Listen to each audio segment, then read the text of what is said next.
guys, welcome back to our channel, Plots with a Twist. We discuss books amongst other things, and today we're getting into, lovey-dovey. It's about to be spring, love the is in the air. Right, love is in the air. I got on my hearts on my sweater. We just want to talk today a little bit about some of our favorite romances. Yes. That's the new thing for us now. Yes, we're romance girlies now. Right. Officially. So let's get into it. Okay. You go first. No. You go first. Okay, so first on the list, we're gonna go with, have so many that I'm just like, I'm trying to, I thought you had like a spotlight or something. Okay, so we're gonna go with Love Radio by Ebony Liddell. Loved it. She was a cute book. If you guys remember, this book followed Prince Jones, who was a DJ that gave love advice, he fallen for this girl at his school. I forget her name. Danny? Yeah, so Prince Jones, he fell for Danny. They went to the same school, and Danny was just like, I'm not into boys like that. Like, she had a bad experience, and she was just off of boys. She was focused on herself and school and trying to heal from that experience. And here comes Prince Jones with his good love advice and just an upstanding young man who wasn't like the other boys, like in her school, and they kind of started liking each other, and it kind of goes from there. Did we do a book review on that? I think we just mentioned it, huh? Yeah, we didn't do one. Okay. We gotta get some book reviews. I know. So we got some book reviews. So yeah, that book was it was just super cute. I just remember thinking like, oh, I wish I had like lovey, like in high school. Right. All the boys was whack. They was not giving Prince Jones when I was in high school. He was mature. He was helping raise his younger polite, brother. All the things. And he had a real job. He had a good job. So like, it was just really, really cute how their relationship blossomed, and ultimately, how it kind of ended. I thought was just really, really cute. It gave all the romance feels, so definitely a favorite. So I'm gonna navigate around the ones I feel like you're gonna mention. Oh my god, it's on my list though. Okay. So for me, I like the first book, Aristotle and Dante Discover the Secrets of the Universe by Benjamin Allar. Science. I feel like you read more romance than me. But the thing is, I didn't know I was reading romance in some of these instances. Yeah. And this isn't really romance. This is more so a coming of age story, with lots of romance in it. So this was focusing on Aristotle and Dante. I love when the names of the characters are in the title. So it doesn't, it helps me remember. Right. So Aristotle, he's very got a chip on his shoulder with the world. He's just very angry. And kind of going through his life, not really understanding why, but just kind of coming into his own. He meets Dante. I think I have the characters right. He meets Dante at the pool one day, and they strike up this friendship that, becomes like no other for both of them. And eventually it goes into them discovering who they are. Dante's kind of already sure where he lies sexually. And Aristotle is still kind of figuring that out for himself, but from there ensues this connection between them two. And it's just, I think it's a really good story, especially for people that age, might be grappling with some things and maybe helping them to understand maybe some of those feelings and so some of those thoughts. It was just a really beautifully told story. It wasn't really focused on romance, but it's romance adjacent because there is romance aspects in it, and that's a bigger part of the story. But it's just a good story overall. The second one was okay to me, but the first one I really enjoyed. So okay. All right. So next one on my list, Book Lovers by Emily Henry. Okay. So Book Lovers, it was actually really, really cute. So it's about Nora Stevens. She's a publicist for books, and she has a meeting with a editor. What's his name? Charlie. The editor's name is Charlie. They meet one time. They have a meeting about a potential, like working together. And Charlie just comes off very like, she don't like him. she feels like he's not, it's kind of rude. He kind of is not really,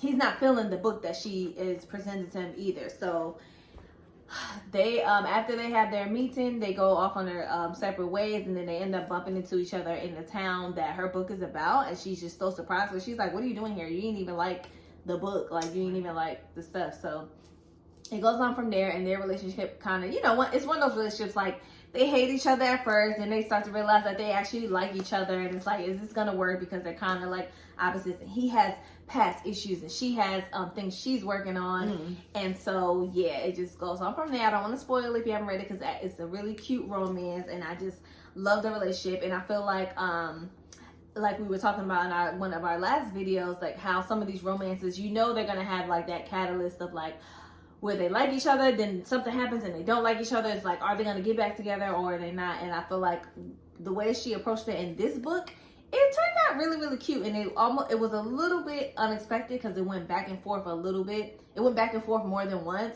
And the outcome of it, I enjoyed. I'll say that without giving too much away. So yeah, I really enjoyed it. That's one of my favorite romances to date.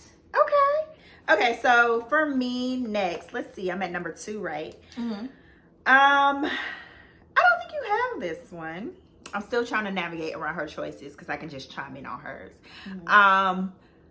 The Invisible Life of Addie LaRue by B. Schwab. That was a cute one. Yes.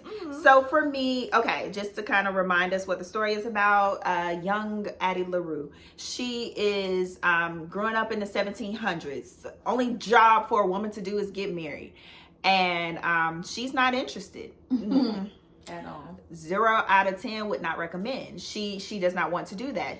And so she is betrothed to another, and on her wedding day, right, when it's something like that, or when she's expected to marry this person, she runs off into the woods. And they always say, don't go into the woods at night. You know, don't pray to the gods after the nightfall, because you're not praying to the gods anymore. And so she prays that she gets out of this situation, but ends up getting approached by Luke. Whoever, is that his name? I think so. I remembered. I promise I didn't look this up, and watch is gonna be like Adam. But she gets approached by him, who is basically the devil, and makes a deal with him for her to live her life, you know, unencumbered, this, that, and the third. But it ends up being a curse where anyone she encounters, they forget her, and she can live this way as long as she decides. So she ends up living, you know, hundreds of years, and enters into the 2000s and meets a guy who can somehow remember her after she leaves his presence. And so there is romance, of course, in this story. I think for me, it's one of my favorites, because it's not just romance, it's fantasy. It's got a lot of other elements that make it very interesting, where you're not just, the focal point isn't the romance that's going on.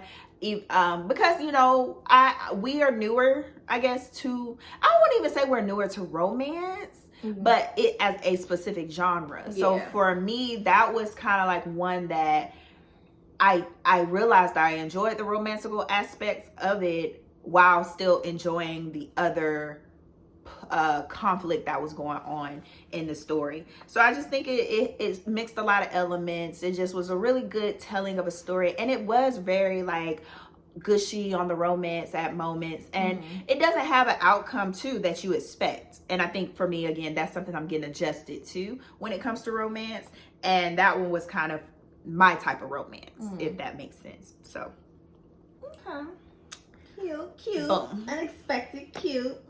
All right, so on my list, another one. Thank you. Honey and Spice by Baloo Babalola. What's her name? Baloo Babalola. Babalola. Yeah, that was on my so list. we've talked about her recently, this book, but Honey and Spice follows Kiki, what's her name? Kiki Banjo, and her at this university in the UK, and she ends up dating this boy Malachi, as kind of like a setup to like. It's kind like it starts off as a fake romance. Yeah, so like he's getting something out of it, and she's getting something out of it as far as like their brands and what she's trying to do at the school. So it starts off as like a fake romance, but of course, you know, it starts to bloom into more serious things, and it kind of goes back and forth into like, okay, do we really like each other? Or yeah, I like you, or no, I don't like you for real. And it was just cute. It was just cute. More, it reminded me of, what did I just talk about? Love Radio. Only because I think they're both like adolescents, even though this is college age, and then Love Radio was high school. But also because it was like both of the characters were like not unexpected, but it was kind of like resistant to like they didn't want to get together, but it was kind of like it's like we know you can't fight y'all gonna end up liking each other, and it's gonna be cute. It's okay. So yeah, I really enjoyed it. It was a good story, good. It was entertaining. I felt like Honey and Spice was a little bit funny too. Like I remember having moments of like kind of laughing and stuff. So yeah, so like it was just really cute, really good romance, and I was like, okay, I can see this being on my list. Yeah, I was gonna have it on my list, but I knew Asia was gonna have it on hers. And it was just really good writing too. It was. Like she had a moment. It was okay. This sounds like.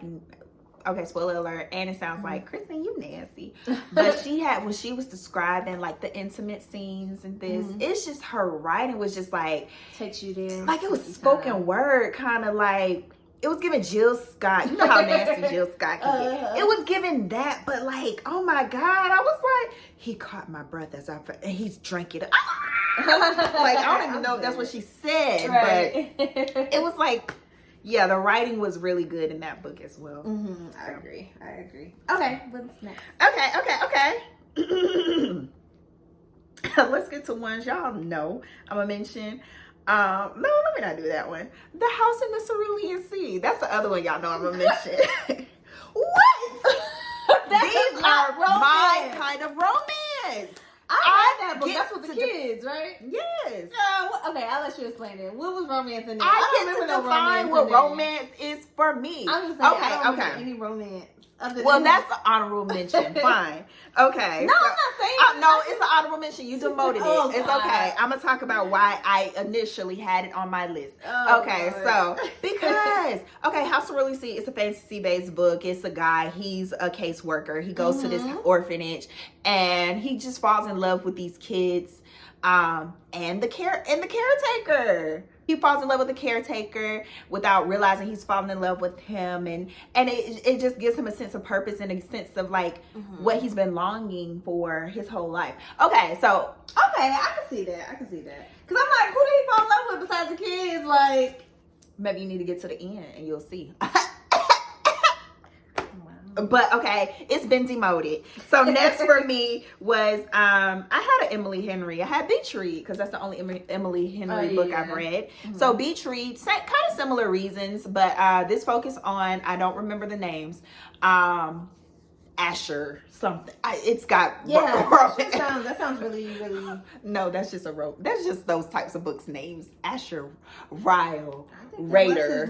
I don't know. Augustus Everett. That was his name. Augustus. And what was her name? Something like that. Lily. I don't know. January. Yeah. Right. I did not remember that at all. So pretty much, she moves to this town or this beach house with under the guise of her, it's been handed down to her from her father. And he's passed away, but she finds out about this relationship her father had and kind of has a bad, kind of icky feeling about her father, kind of complicated feelings about him, and even wanting this house because to her, this is his secret love dungeon with this other woman. And so she's there to clean out the house for the purpose of selling it so she can get that, out of the way. But her neighbor turns out to be one of her former school nemesis that they would kind of compete in writing competitions and whatnot. And both of them had published books and this, that, and the third. So it kind of starts with this will they, won't they type thing. And do they like each other? Don't they like each other? Y'all know what I mean. But pretty much, things happen. He's emotionally unavailable, but somehow she breaks his walls and she's like dealing with a lot, but somehow he's there for her. And it's just one of those kind of gushy books, but I like her writing, and I also like, just the complexity she adds to the overall story. So it's not just this cookie cutter romance. So for me, that was a good, yeah. So for me, I do enjoy her books and her romance approach. And so I do want to check out that. I do want to check out some of her other books. I think she has another one coming out later this year. Mm-hmm. So yeah, that was one of my favorites. I like her writing took me too. Okay. I was just like, I think I was reading it, or I was listening to it rather. I was in the bathtub. I had my glass of wine. I was just like, yes. Yes. I love that. Okay. So next time, do you have this on your list? Because we can just talk about it together. We can have one we talk about together. What? Before I Let Go. It's on there, but we can talk about it together. I still have my 5. I still have mine. Oh, wow. I told you I just made a list of all the ones I like. So Before I Let Go by, what's her name? Kennedy Ryan. Yep. So, y'all know Kennedy Ryan. She's the new it girl for romance, I think. Because she has a lot of books that I realized I've never even heard of her prior to this one. So, Kennedy Ryan. What's it called? Before I Let Go is about, what's their names, Kristen? Yasmin and Josiah. Josiah, yes. Okay. So they are a couple years into divorce, who are still co-parenting and running a business together. Long story short, they still trying to run this business together. They had like a huge falling out after going through like some traumatic losses within their family. Divorced after that, but they still run this business together, still raising their kids together. Josiah starts dating again, and what's the girl's name again? Jasmine. Mm-hmm. She started feeling like, okay, well, am I okay with this? Do I want this man back? Am I like, what's going on? So, and y'all know she wanted the man back. So it just kind of goes into like their relationship, them like going back and forth with each other, like him feeling hurt and because of what happened in their relationship. And then like, I don't know, I love a good like, we broke up, but it's still feelings there, like in like book life, fictional, not in real life, right? So like, right, we broke up. That's it. I can't. So like, yeah, it was just a really good story, really cute book, really good romance, good writing, also very spicy, and that's always cute when it comes to romance. So, boy, was it spicy? Yeah, it's very spicy and spicy with a purpose, not just spicy for the sake of being spicy. You know, like sometimes just be like too much. Although I don't think I've ever read a book lately that's been like to the point where I was just like, okay, now I've read a book that was like, it was too spicy. It was just like, okay, it's like, but I think that was the purpose of the book. Like that was okay. So I wasn't taken aback. It's been like urban fantasy erotica. Okay. So it's erotica. If that's in the genre, you know, like it's gonna be that. So yeah, I've read some of that, y'all. I have. Haven't we all? So yeah, it was just a really good book, really good read, and I think it's gonna be a series because when you look it up in Goodreads and stuff, it says #1, Skyland #1. Mm-hmm. So yeah, I'm interested to see like where else it goes because I feel like they could expand the story more just from their relationship and how it ended and everything. So yeah, definitely top on my list, top tier. Okay, let's get to an oldie but goodie. I got 2 oldies but goodies, but let's get to the oldie but goodie. Y'all know I'm gonna talk about Song of Achilles by Madeline Miller. Come on. You didn't think I was gonna say that? I forgot about that. I'm not gonna lie. But I know it's on brand. Yeah, it's very on brand for you. It's very on brand. Mm-hmm. I've talked about this book 10,000 times, so like, why wouldn't I add it to the list? Because it's again my kind of romance. It has everything I enjoy about books and reading. It has Greek mythology. It has a compelling story. It has action. It has drama. And it has romance. All the things. It has all the things. It checks all the boxes for me. So Song of Achilles is the story of Achilles, you know, in Greek mythology. Y'all know Achilles healed this, that, and third. So Achilles is this destined to be the greatest warrior we've ever seen.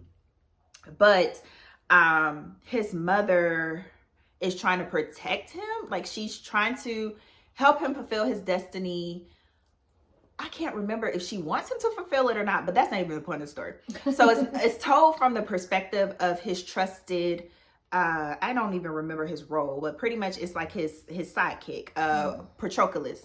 And so he starts off as like kind of like literally his sidekick, not his servant necessarily, but just goes where he goes and things like that. But they develop a relationship over time.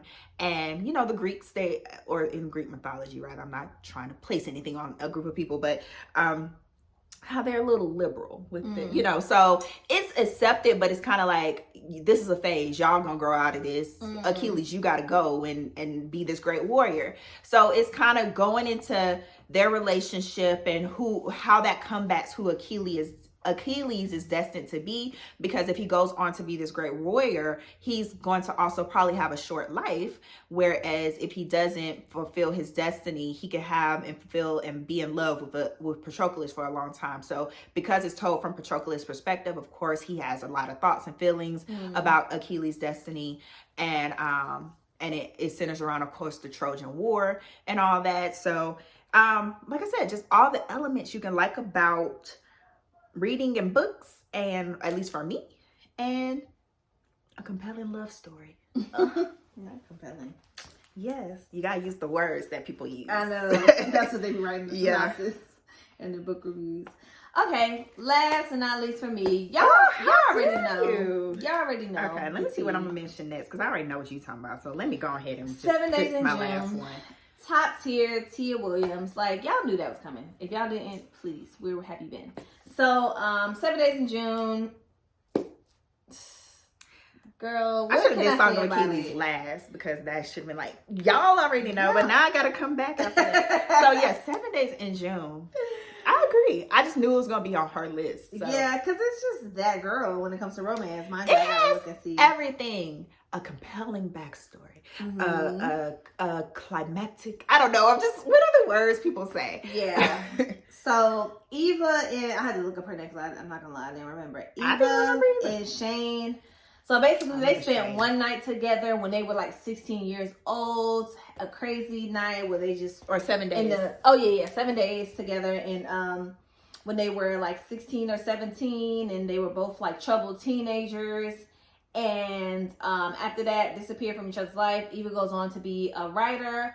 I think she's a romance writer, right? Or she writes like sci-fi romance. Yeah, sci-fi romance. Yeah. She writes sci-fi romance, and then he's also a writer, but he writes, I think, more like serious. Like I think he's only written like a couple books, but they're like he's the James Baldwin of like his time, like type of guy. And so they meet again in the writer's world. At an event. I think that's where they meet. I forgot. Yeah, at an event. At an event. And so all these memories come flashing back, and they kind of get down to the bottom of why, they haven't spoken in all this time and what happened. And yeah, it kind of just goes on from there. If you haven't read 7 Days in June by now, where are you? Like, please go read it. Are you in like space where you don't have access to it? Are you on another planet where they just don't have a bookstore? Like, where are you if you haven't read it? It was such a good book, and it has so much more in it. It was a romance book, definitely a romance novel, but it had a lot of other aspects in it as well. And that one was spicy too. It was very spicy and very good. So yeah, writing was good, compelling backstory. That's the book that I was like, okay, I'm a romance girl. Like, this is it for me. That's the book that converted you, huh? I think it converted me, yeah, for sure. Okay, so I don't have one to really top that. Let's see. I'm done anyway. I got an oldie. I think it's just a cute story, and I don't know if it converted me, but I feel like it's a cutesy, real, likable story that many people can enjoy. And it's a series, and I don't. What is it? I got 2 in a pause, but I'm gonna just say to all the boys I've loved before by Jenny Hahn. Ooh, that is a cute one. That was a cute one. Yeah, so it's now gone on. I didn't finish the series, but it was very cute. You did? I know. I didn't. Yeah. It's gone on to be a movie on Netflix. So if you want to cheat, you can just watch that. But the movie was cute, but it wasn't as good. And I really enjoyed it. So this focused on, I don't remember the characters' names at all. So what was her name? It was real cute. I'm trying to remember while I said I don't remember. But okay, so main character, she's like in high school. She is just not really this popular girl, but really the studious girl that does all the right things. She's very like into cooking and baking and taking care of her family because her mom passed away. So it's just her dad, her dad and her little sister. And the dad is what's his name from Sex in the City? Oh, Aiden. Yeah. So that's what I think of when I think of dad too now. So she ends up having this situation where she writes letters to like her past crushes pretty much. And without any intentions to mail them or send them or anything like that. It's kind of cathartic for her to kind of release all her feelings and kind of move on.